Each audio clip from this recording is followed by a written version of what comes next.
So here's another package from Thomas Nelson. And this is another one I've been looking forward to. I don't know anything about it though. I've not seen it. I've not even looked at pictures of it.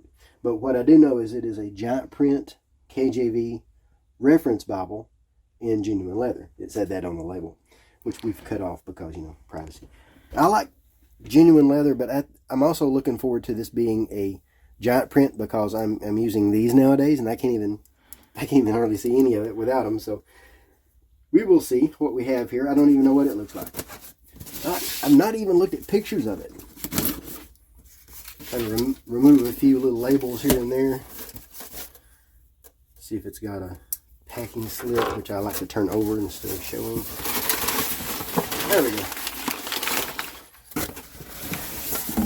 Comfort Print Giant Print Reference Bible. KJV, black genuine leather. Oh yeah. That's a good size Bible.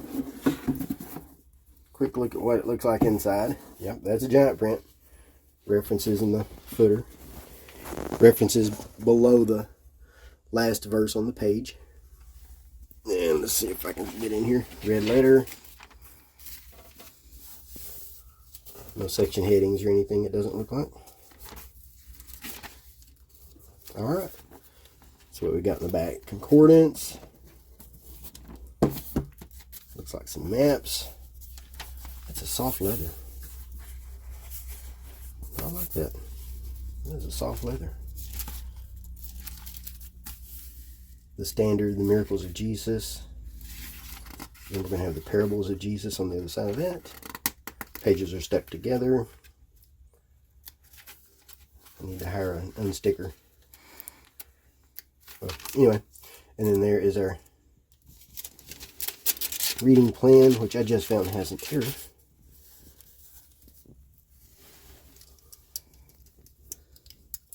Put glasses on to see if I can see that.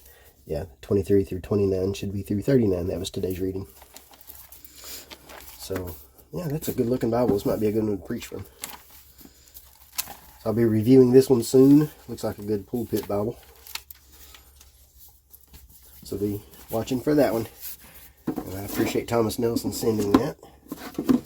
So review coming soon.